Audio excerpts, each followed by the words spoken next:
Baik, selamat siang semuanya. Perkenalkan dari kami dari kelompok 8 yang beranggotakan saya Henry Tera, Haryo Pamungkas Priambodo, dan Septia Nugroho. Pada kesempatan kali ini kami akan menjelaskan atau akan memaparkan hasil review jurnal kami yang mengangkat materi resepsi kalayak. Sebelum masuk ke review jurnal, saya akan menjelaskan apa yang dimaksud dengan resepsi kalayak. Resepsi kalayak merupakan sebuah analisis yang kerap digunakan untuk melihat cara penerimaan teks oleh kalayak. Nah, di dalam analisis resepsi kalayak ini memiliki kecenderungan yang menggunakan pandangan yang dikeluarkan oleh Stuart Hall. Nah, di mana tuh dalam resepsi kalayak tuh memiliki adanya konsep, yaitu ada konsep encoding dan konsep decoding. Nah, kedua konsep ini berfungsi untuk menciptakan interpretasi yang beragam dari teks-teks media selama adanya proses produksi dan penerimaan atau yang sering disebut resepsi. Konsep encoding merupakan proses penerjemahan yang dilakukan oleh produsen terhadap sebuah sesuatu. Sedangkan konsep decoding adalah proses penerjemahan yang dilakukan oleh kalayak pada pesan yang dihasilkan oleh produsen. Oleh karena itu, pesan yang dikirim dan diterima belum tentu serupa sehingga tergantung pada kemampuan kalayak dalam mendekod sebuah pesan media. Nah, menurut Stuart Hall tuh, dia menjelaskan bahwa terdapat konsumsi pesan pada media dalam sebuah kegiatan yang aktif untuk menghasilkan makna tertentu. Menurut Davis yang dalam jurnal Nisa dijelaskan proses pemaknaan pada kelak itu dapat dibagi menjadi 3. Yang pertama itu ada dominan hegemonik, yaitu kemampuan kalayak dalam menerima dan mereproduksi kode teks yang sama dengan prosedur pesan. Dalam kategori ini, kalayak akan berpegang teguh pada makna yang dihasilkan oleh media. Yang kedua itu ada negotiated position. Nah, ini tuh di kategori ini kalayak biasanya dapat memaknai dan menerima teks secara luas, tetapi terkadang memiliki rasa untuk menentang dan menerima pesan dengan cara pandang, pengalaman, dan minatnya sendiri. Yang ketiga ada oppositional position. Oppositional position. Nah, kategori ini berada pada ketika kalayak mengembangkan interpretasi yang berbeda dengan teks. Dalam kategori ini dapat terjadi yakni posisi kalayak berbeda dengan situasi sosial yang berlawanan dengan teks sehingga menimbulkan penolakan pada teks. Nah, selanjutnya kita akan masuk ke pembahasan jurnal yang pertama dengan judulnya itu ada studi resepsi kalayak terhadap pemberitaan syariat Islam pada kompas.com yang ditulis oleh Uswatun Nisa yang dikeluarkan oleh Jurnal Komunikasi Global pada tahun 2017. Nah, jurnal ini dilatar belakangi oleh adanya Provinsi Aceh itu yang di Indonesia sejak tahun 2012 telah menerapkan syariat Islam. Nah, pemberitaan terhadap syariat Islam yang menarik perhatian media diberitakan secara luas di Indonesia.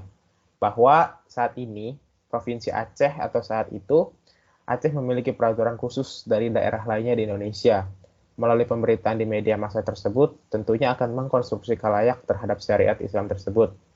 Nah, adapun salah satu hal yang menarik untuk diperbincangkan, yakni pemberitaan mengenai syariat Islam di beberapa media, terutama media online, yang menuliskan bahwa syariat Islam di Aceh tidak menunjukkan sikap toleransi pada pihak-pihak seperti perempuan, non-muslim, dan kalangan menengah ke bawah. Salah satu contoh pemberitaan yang kerap diberitakan oleh media massa, yakni razia pakaian ketat atau yang tidak pantas oleh polisi syariah, dengan menangkap para perempuan tersebut.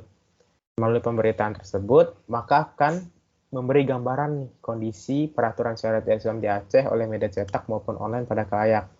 Nah, oleh karena itu, jurnal ini memiliki tujuan bahwa peneliti berusaha untuk menunjukkan pemaknaan kalayak serta mendalami resepsi kalayak terhadap pemberitaan syariat Islam pada media online nasionalkompas.com.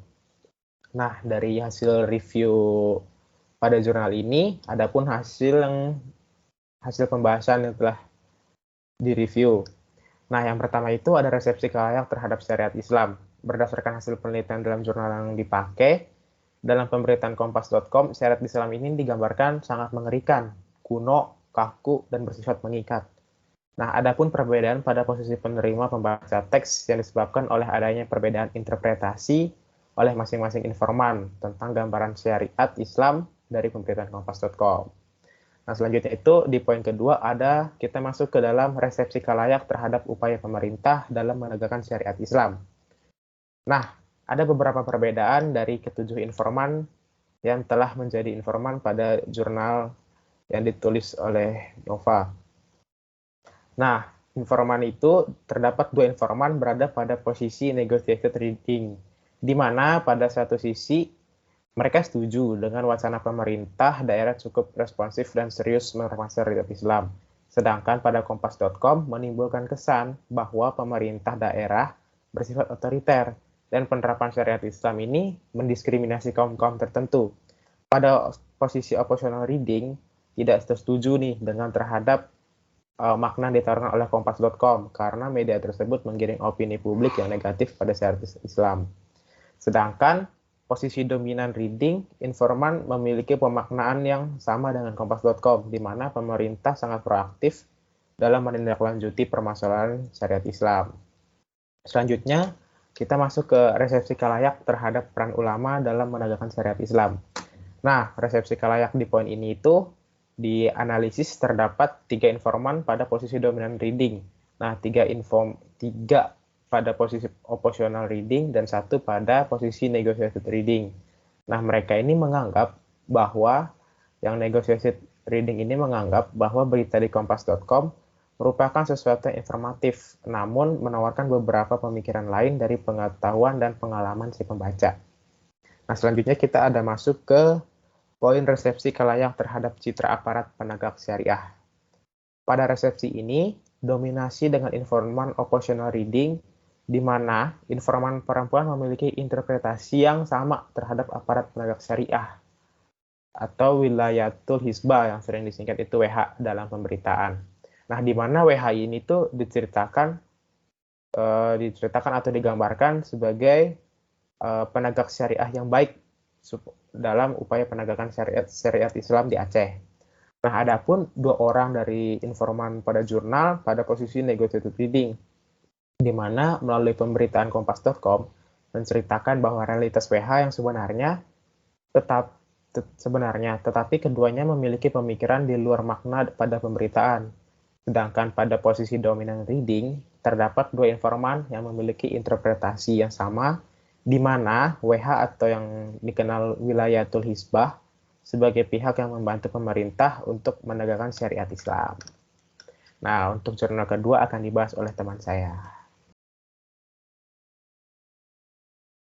Selanjutnya adalah pembahasan jurnal kedua, yaitu pemaknaan rasisme dalam film analisis resepsi film Get Out. Pertama adalah latar belakang. Film merupakan salah satu bentuk media massa yang dipandang memiliki realisme, pengaruh emosional, dan prioritas yang lebih. Film juga digunakan sebagai alat propaganda yang mampu menyebabkan krisis sosial di beberapa negara.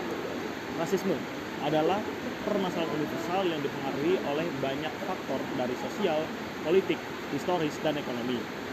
Banyak film-film yang mengangkat isu-isu rasisme seperti The Help, Glory Road, Selma, The Butler, 20 Years a Slave, dan masih banyak lagi. Masing-masing memiliki cara yang berbeda dalam mengangkat isu tersebut. Isu rasisme dalam film juga dapat kita lihat di film Get Out, disutradarai oleh Jordan Peele yang menceritakan seorang Afrika Amerika yang mendapatkan perlakuan tidak menyenangkan dan didiskriminasi dari orang berkulit putih. Rating film ini adalah 99% dari Rotten Tomatoes dan film ini dibalut dengan genre horor dan thriller. Selanjutnya ada tujuannya. Tujuan ditelitinya film Get Out ini karena penulis memiliki ketertarikan dengan penggambaran rasis dan penggambaran orang kulit hitam di film ini. Dalam penelitian ini akan melihat bagaimana cara audiens memaknai nilai-nilai rasisme dalam film ini. Penonton sebagai audiens aktif dan bertindak juga sebagai penghasil makna itu sendiri. Hasil analisis. Analisis resepsi Stuart Hall bermaksud untuk memahami fenomena tentang apa yang dialami oleh subjek penelitiannya, misalnya perilaku, persepsi, motivasi, dan tindakan secara holistik. Individu yang menganalisis media melalui kajian perception memfokuskan pada pengalaman dan pemirsaan halayak, serta bagaimana makna diciptakan melalui pengalaman tersebut. Penelitian ini juga melihat audiens atas tanggapannya mengenai adegan di film Get Out itu sendiri. Dan adegan tersebut ada 7 totalnya. Masing-masing dari informan memiliki pandangan yang berbeda-beda. Penelitian ini menganalisis data, kemudian menginterpretasikannya dari hasil wawancara yang dilakukan secara mendalam. Penelitian persepsi ini tidak ada pembeda khusus antara analisis dan interpretasi halayak mengenai pengalaman media mereka. Pemaknaan rasisme dalam film Get Out didominasi oleh posisi oppositional position. Dari ketujuh adegan unik analisis yang diteliti, 5 diantaranya berada di oppositional position mutlak. Dalam satu scene lainnya, informan lain berada di posisi dominant position. Posisi oposisi itu sendiri merupakan oposisi yang terjadi ketika halayak audiensi yang kritis mengganti atau mengubah pesan atau kode yang disampaikan media dengan pesan atau kode alternatif. Artinya, audiensi menolak makna dan mengganti dengan cara berpikir masing-masing. Kemudian akan dilanjut oleh pembahasan jurnal ketiga. Terima kasih. Pada pembahasan jurnal ketiga ini yang berjudul analisis resepsi audiens terhadap berita kasus Mei Liana di media online. Penulis bernama Sofiana Santoso.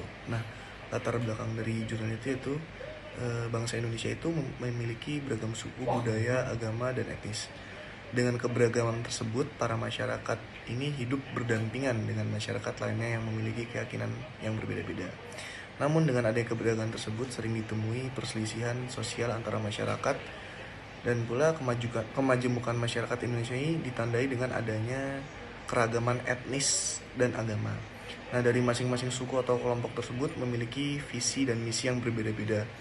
Dengan perbedaan tujuan tersebut terkadang menyebabkan munculnya konflik antara suku atau agama.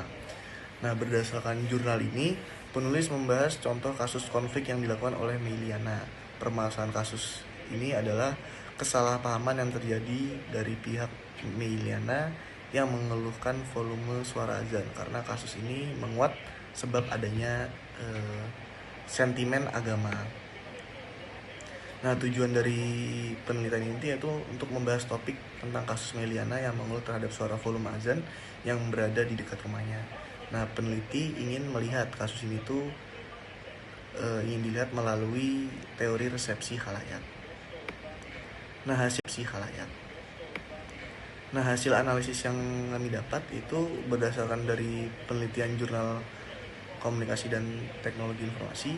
Penelitian ini itu memberikan hasil bahwa pengalaman, pengetahuan pribadi, dan perbedaan latar sosial budaya serta konsumsi media itu mempengaruhi pemaknaan khalayak melalui decoding atau memahami pesan. Nah, permasalahan pemberitaan Mei Liana itu di media online itu sesuai dengan teori resepsi khalayak model Stuart Hall, yang mana Mei Liana ini mengeluh pada masyarakat sekitar tentang volume azan yang ada di dekat rumahnya, yang terlalu mengganggu akibat volumenya. Nah, dari pemberitaan tersebut banyak masyarakat yang beragama Islam memaknai pemberitaan tersebut dengan terpancing emosi terhadap perlakuan Mei Liana yang dianggap menghina agama Islam. Nah, akibat dari pemberitaan kasus Mei Liana ini di media online menyebabkan masyarakat Islam ini tersinggung terhadap keluhan Mei Liana. Nah, maka penyebab dari keluhan Mei Liana ini akhirnya banyak masyarakat yang menghancurkan rumah ibadah masyarakat non-muslim. Nah, tetapi ada masyarakat yang menerima informasi dengan menanggapi setuju terhadap keluhan Mei Liana. Nah, berdasarkan pemaknaan khalayak dari pemberitaan media online tentang kasus Mei Liana ini dapat dianalisis dengan 2 hipotesis resepsi, yaitu dominated reading yang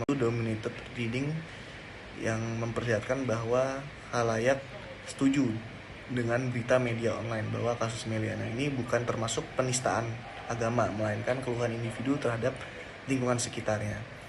Nah, sedangkan negotiated readingnya itu khalayak banyak yang tidak setuju dengan sikap Mei Liana yang menista agama, tetapi masih dapat dipertimbangkan. Sekian dari saya, terima kasih.